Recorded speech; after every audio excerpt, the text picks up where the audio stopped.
پښتو ادب ماینانو مینوالو په تیر 14 تاریخ باندې ما ستاسو سره یو نوی آغاز کړی دی. زه وایم چې ما څه لیکلي دي چې زه تاسو ته زه په صحیح طریقه باندې وړاندې کړم او په دې باندې تاسو نور خپل ذهن وچلوئ او په دې سلسله کې نور کار وکړئ. ډېر زیات پخیر ځکه چې زه په دې کې سر لګیا یم او په دې کې کار کوم. زه نن ستاسو سره په استقرایي تنقید 15 تاریخ دی د 12 میاشتې زه ستاسو سره په استقرایي تنقید نن خبره کوم. سبا له شپې او په 14 تاریخ زه ستاسو سره انشاءالله تعالی انشاءالله الله دې خیر کړي زه به ستاسو سره که ښه ومه روغ ومه او سلامتي وه څه غم نه و پېښ شوي مصیبت نه و راغلی نو زه به ستاسو سره بلې شپېله په جمالیاتي تنقید باندې خبره کوم.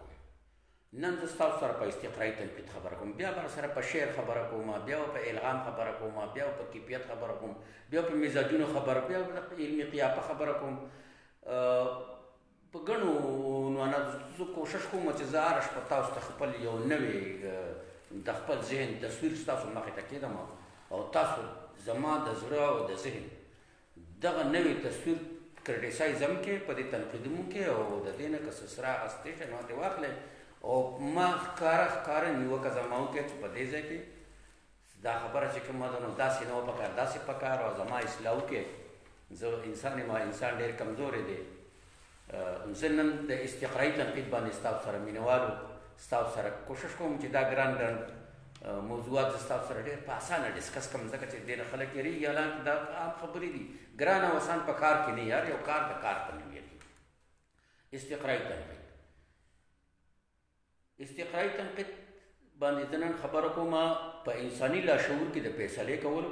یو زبردست قوت موجود دی. څنګه چې دې څیزونه زر محسوسوي داسې زر د دې جاج هم اخلي. هر څه چې دې محسوس کړي نو د دې په اندرون کې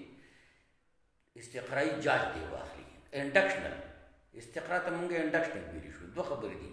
ډیډکشنل چې کوم دی دا استخراجي دی دا خارجي دی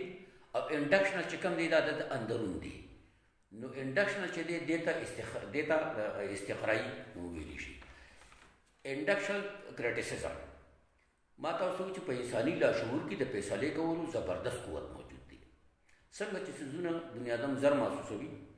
داسې زر د دې جاج اخلي. څه نتیجه ډېره زر په اسانه باندې دا بنیادم محسوس کړي او حاصلېږي او څه نتیجه ډېره موده پس دته ښکاره کېږي.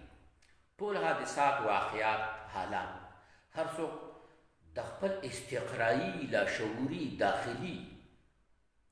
نقطه نظر نه ویني او د هر څه حالات او واقعات د خپل لاشعور ته داخل ته د دغه هر څه دا واقعات او حالات کوزي او دننه په بیا یو فیصله کوي. په مختلفو اړخونو باندې په دې باندې د حالاتو په واقعاتو باندې د مختلفو اړخونو نه غور کوي. د غور او د ډیپت د ډیپ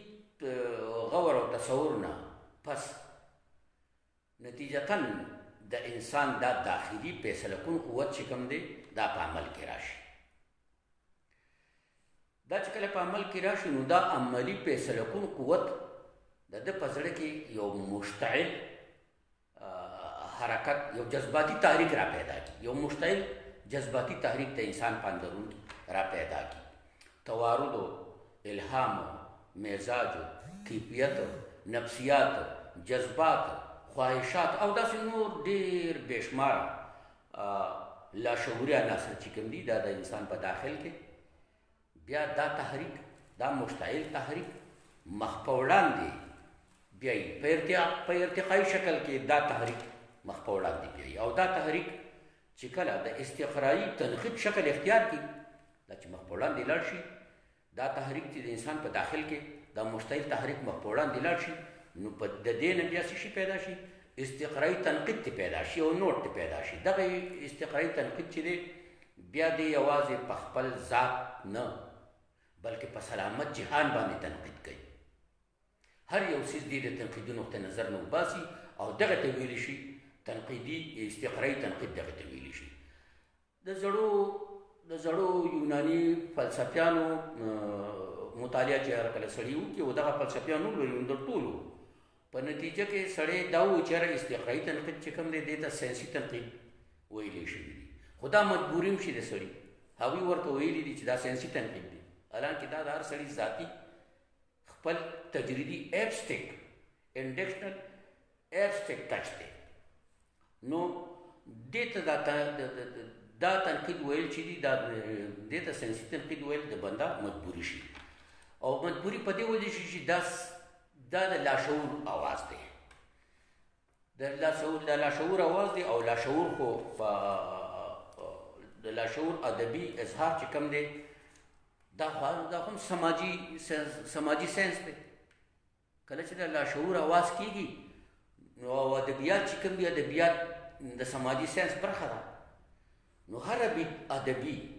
اظهار هر ادبیاتي اظهار په ساينسي پیمانو تلل بیکار دي ځکه چې هر یو ادبي اظهار چې دی هغه یو افسانوي حقیقت هم خامخا په خپل وجود کې رانغاړوي افسانوي حقیقت او حقیقت دا دواړه د یو بل نه لرې شوي نه دي ساینس حقیقت بیانوي افسانوي حقایق نه بیانوي او افسانوي حقایق ادبیاتي ځمکه چې کومه ده هغه رالېږي او هغه په هغې کې به ته افسانوي حقایق چې کوم دی دا به په هغې کې ته رانغاړې نو دا مبالغه چې کومه ده مونږ چې کومه مبالغه په ادبي اظهار کې او افسانوي مبالغه مونږ په امکاني سطح چې کومه ده په امکاني واسطه په خپل پاک خالص او سوچه وجود کې په ادبي جامه کې رانغاړلي ډېر څیزونه لا اوس هم غیر واضح دي انسان ته حیرانېږي چې دې څه ته حقیقت وایي نو دا حقیقت دی هم او که نه دی دا حقیقت دی او که افساني جمع بیا په ادبیاتو کې حقایق او افسانوي جمع خرج دا دواړه بیا داسې راغلي دي چې هغه حقیقت چې کوم دی هغه په ادبیاتو کې رانغاړل هغه ابلاغ غواړي هغه ابهام غواړي هغه څه نور جادوګر او کمال غواړي نو دغې کمالونو په واسطه باندې دا پته نه لګي چې دا افسانوي جمع خرج دی که دا حقیقت دی بهرحال د حکومي تنقید هر عنصر مستقل دی حکومي تنقید چې بیګا کوم خبره کړې وه د هغې هر عنصر هر جز چې کوم دی هغه مستقل دی او زر بدلیدونکی نه دی زر نه بدلیږي او زمانه پس دا بدلیږي او ډېر په ګرانه بدلیږي او که بدلیږي نو څنګه بدلیږي د حکومي تنقید یو جز چې د هغې بدلیږي نو په یوه تاریخي خونخوره انقلابي هنګامه او د هغې حادثې د هغې هنګامایي حادثې انقلابي حادثې نه پس د حکومي تنقید اجزا رانوي کېږي خو استقرایي تنقید دا ډېر زر خپله وضعه ته بدلېږي ځکه چې دا د انسان د مزاج او د کیفیتونو سره ډېر نوی رنګ اخلي او نوی رنګ بدلوي غټه وجه یې دا ده چې انساني عقاید د دې بدلون غټه وجه دا ده زر چې د انسان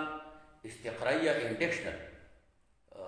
ویوز چې کوم دي یا رویې چې کوم دي دا بدلیږي دا غټه وجه چې کومه ده نو هغه دا ده چې انساني عقیدې چې کومې دي هغه علم مخ په وړاندې ځي په هغې کې ډېرې د کار خبرې مخې ته راځي بېکاره خبرې له هغې نه وځي او نظریات هم داسې نظریات مخ ته راځي چې هغه کم نظریات چې دي هغه کم مصیبتونه چې راوړي هغه نظریات ختمېږي کم چې ښه ماحول راوړي د انسان د پیدې دپاره ماحول راوړي نو هغه نظریات چې کوم دي هغه بدلېږي او هغه مخې ته راځي د ژوند تېرولو انداز بدلېږي طور طریقې بدلېږي روزانه ژوند نوي کېږي رانوي کېږي او دا جدت نیغ په نیغه په انساني لاشعور چې کوم دی په داخل باندې پرېوځي په داخل باندې اثرات پرې باسي د انسان په داخل باندې په داخلي دنیا په انډکشنل باندې دا جوړ اثرات پرې باسي دا اثرات دومره زورور شي چې کسې لاړ شي دومره زورور شي چې د حکومي تنقید ذات هم مستقل کړي کم نه بدلیدونکي حکومي تنقید چې دی دا انډکشن تنقید دومره جوړ شي دومره بدلون په دې کې راشي چې دی بیا د حکومي تنقید په اجزاو باندې هم بیا لاس دي چې نه دا داسې نه دی دا داسې پکار دی دا داسې نه دی دا داسې پکار دی د حکومي حکمي تنقید اجزا چې کوم دي نو په هغې باندې بیا د هغې په ذات کې دغه کوي او په هغې باندې ټکونه کوي ځکه چې دی مستقر شي کله چې دی مستقر شي نو بیا استقرایي تنقید رالېږي او بیا په حکومي تنقید باندې هم تنقید کوي نو استقرایي تنقید ته لاره جوړه شي اول په ګرداڼی کې په ټوله دنیا کې اول د انسانیت د ټول انسانیت داخلي دنیاګانې چې کومې دي په دې کې یو زبردست یو هلچل یو بونچال یو ډېر تغیر په دې کې راشي او د زبردست قوت چې کوم دی دا اظهار یو لوی قوت چې کوم دی دا سر راپورته کړي دا قوت ذهني او شعوري بدلون غواړي کوم قوت چې استقرایي په زړونو او په ذهنونو کې راغلي دا استقرایي بدلون غواړي او جوور بدلون غواړي د دې جوور بدلون غواړي نو بیا په دې کې یو څو خبرې را پیدا شي هغه دا دی چې دا جوور بدلون کله را پیدا شي نو چې د زړه خبره شي نو د زړه خبره شي نو تصوف شي او که شعوري جوور بدلون پیدا شي د شعور خبره شي د لاشعور خبره شي نو د زړه خبره شوه د زړه خبره شوه نو تصوف شو چې د شعور خبره شوه نو د شعور خبره چې کومه د هغه فلسفه شوه هغه بیا هغه نور سوالونه پیدا کوي او چې کله دا د تصوف خبره شي نو بیا په نفسیاتي اړخ ته چې دا خبره د لاشعور نه بیا نفسیاتي اړخ ته چې واوړي په لاشعور چې د زړه خبره شوه خو تصوف شو خو چې کله بیا په لاشعور نفسیات د لاشعور نفسیات خواهشات ماضي دا ټول دا د لاشعور برخه دا چې کله بیا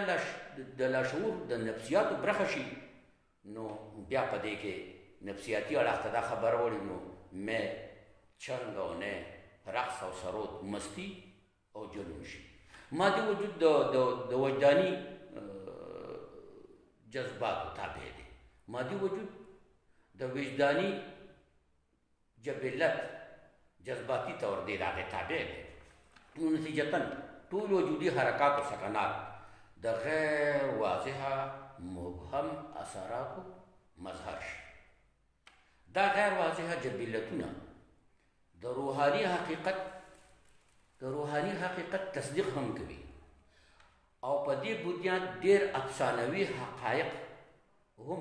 اصلي سوچه او خالص لګي او دا ځکه لګي دا ډېر افسانوي حقایق سوچه خالص او اصلي ځکه لګي چې ادبیاتي استقرایي تنقید د شعور په ځای د لاشعور د آزاد د ځمکې د آزاد جنت پیداوار دی دا خالص دا غیر واضحه جبلتونه د وجداني کیفیتونه دا جبلتونه چې کوم دي دا غیر واضحه جبلتونه دا وجدان دا وجه د وجداني کیفیتونه دا روحاني حقیقت تصدیق هم کوي او په دې بنیاد ډېر افسانوي حقایق اصلي سوچه او خالص ځکه لګي چې ادبیاتي استقرایي تنقید د شعور په ځای د لاشعور د ځمکې د آزاد جنت پیداوار دی او ساینس شعوري پیداوار دی نو په دې حواله استقرایي تنقید مونږ استقرایي تنقید ته ساینسي تنقید ویل نامناسب ګڼو هر کله که هغوی ویلي دي زړو یوناني فلسفیانو خو په دواړو کې بېلګود دا د فرق پکې دا دی چې دې ته استقرایي تنقید ته په دغې حوالو دا ما چې کوم بیان په دا فلسفه ده په دې فلسفې په بنیاد باندې بیا دې ته مونږ ساینسي تنقید نشو ویلی صرف په یو خبرو ته ویلی شو چې استقرایي تنقید د سماجي ژوند ادبیاتي اړخ چې دی دا د سماجي ژوند تصویر دی او سماج چې کوم دی دا د سوشل ساینسز د سماجي ژوند عکس چې کوم دی دا سوشل ساینس دی نو په دې د سماجي ساینس په حواله باندې مونږ دې ته ویلی شو نور دې ته مونږ اکچوال ساینس دې ته نشو ویلی چې کوم ساینس ته میټریالیزم سره تعلق ساتي د استقرایي تنقید او حکمي تنقید مونږ بیګا خبره کړې وه د دې وضاحت چې کوم دی د حکمي او د استقرایي تنقید دا وضاحت مونږ ډېر په اسانه په یو څو ټکو کې په دې باندې ځان پوهولی شو او هغه چې کوم دی هغه شیډول زه تاسو ته مخې ته کومه چې تاسو ته برخ راشي چې یاره په دې دواړو کې ما څه لږ کوشش کړی دی چې په دې کې زه دا بېلګود دغه کړم. حکمي ادبي تنقید او استقرایي ادبي تنقید. حکمي ادبي تنقید حاکم دی، استقرایي ادبي تنقید محکوم دی. حکمي ادبي تنقید غالب دی، استقرایي ادبي تنقید مغلوب دی. حکمي ادبي تنقید خارجي دی، ډیډکشنل دی، او استقرایي ادبي تنقید انډکشنل دی، داخلي دی. حکمي ادبي تنقید سفارشات پیش کوي او استقرایي ادبي تنقید د سفارشاتو د تصدیق، ترمیم، تعمیل یا تردید پیش کوي. حکمي ادبي تنقید زیاتره د تحت شعور د ځمکې پیداوار، یو شعور دی، یو تحت شعور دی، درې دي، پاست شعور دی، بیا تحت شعور دی، بیا لا شعور دی. نو حکمي تنقید چې کوم دی زیات د تحت شعور پیداوار دی، حکمي تنقید زیات د تحت شعور پیداوار دی. او استقرایي تنقید چې کوم دی دا ټول د لاشعور د ځمکې فصل دی. حکمي ادبي تنقید یو دستاویزي مکمل ساخته وجود لري او استقرایي ادبي تنقید چې کوم دی د تجرید له سختیات ورکوي، د خپل دستاویزي وجود نشته، غیر وجودي تجرید له سختیات ورکوي استقرایي تنقید. حکمي ادبي تنقید زوړ تولید دی، حکمي ادبي تنقید یو ډېر زوړ پیداوار دی. استقرایي ادبي تنقید مسلسل نوې پیداوار دی. حکمي ادبي تنقید معاشرتي کلیات دی. د حکمي ادبي تنقید اجزا چې کوم دي دا معاشرتي کلیات دي. او د استقرایي ادبي تنقید استقلال د حکمي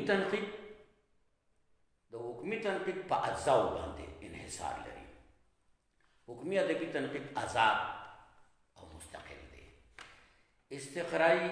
ادبي تنقید د استقرایي ادبي تنقید استقلال د حکمي تنقید په اجزاو دی. د حکمي ادبي تنقید کلیات زمانه پس بدلیږي. دا یو پکې پاتې د حکمي ادبي تنقید چې کوم دی دا معاشرتي کلیات دی. او استقرایي ادبي تنقید څه شی دی؟ دا د کلیاتو جزویات دي، دا جزویات دي. حکمي ادبي تنقید آزاد او مستقل دی. استقرایي ادبي تنقید او د هغې استقلال چې دی د حکمي تنقید په اجزاو دی. د حکومي ادبي تنقید کلیات یو زمانه پس بدلیږي. استقرایي ادبي تنقید انقلابي دی. استقرایي ادبي تنقید انډکشنل ادبي دغه چې کوم دی دا تنقید او کریټیسزم دا انقلابي دی، ډېر زر په دې کې امنډمنټ راځي او ډېر زر بدلیږي. حکومي ادبي تنقید یو جامع جال دی، یو جامع دی. استقرایي ادبي تنقید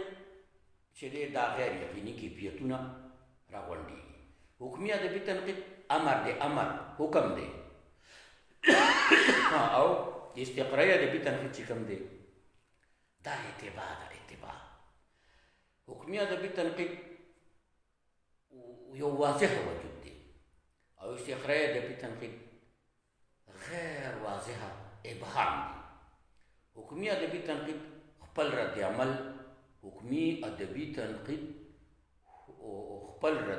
ډېر په ګرانه جذب کوي، واپس یې ریجیکټ کوي، راتمبوي. حکمي ادبي تنقید رد عمل واپس ریجیکټ کوي، ډېر په ګرانه باندې جذب کوي. او استقرایي ادبي تنقید خپل رد عمل ډېر په اسانه پیش کوي. استقرایي ادبي تنقید خپل رد عمل ډېر په اسانه پیش کوي. حکمي ادبي تنقید هر اړخیزه سماجي سختیات پیش کوي. استقرایي ادبي تنقید د سماجي سختیات نیمګړي تصویرونه دي. حکمي ادبي تنقید د پرامن ماحول، حکمي ادبي تنقید ډیډکشنل کرټیسزم چې کوم دی دا ډیډکشنل حکومي تنقید چې کوم دی دا پاورفل دی، دی لاګو دی، دی پرامن ماحول چې کوم دی د دې پام ته دار دی. دی غواړي چې ما ته په خپل قانون لاګو کولو کې ما ته ډېر پرامن ماحول پیدا یو د دې دپاره حکومي تنقید خپل حکومي لوازمات جاری کوي. استقرایي تنقید چې کوم دی دا د جذباتي اشتعال اظهار کوي. جذباتي اشتعال چې څه دی دی د هغې اظهار کوي او مشتعل تحریک لکه دی پیدا کوي انسان په اندرون کې. حکومي ادبي تنقید مصلح د اصلاح غواړي، د دې خپل کار د مخ بوتلو دپاره یو ماحول د ټیک ساتلو دپاره د حکومي ادبي تنقید اصلاح غواړي. خو ادبي استقرایي تنقید چې کوم دی دا مقلد دی، دی به تقلید کوي. حکومي ادبي تنقید مقدم دی او استقرایي ادبي تنقید متأخر دی یا آخري دی یا د هغې تاثر دی د مقدم تاثر دی.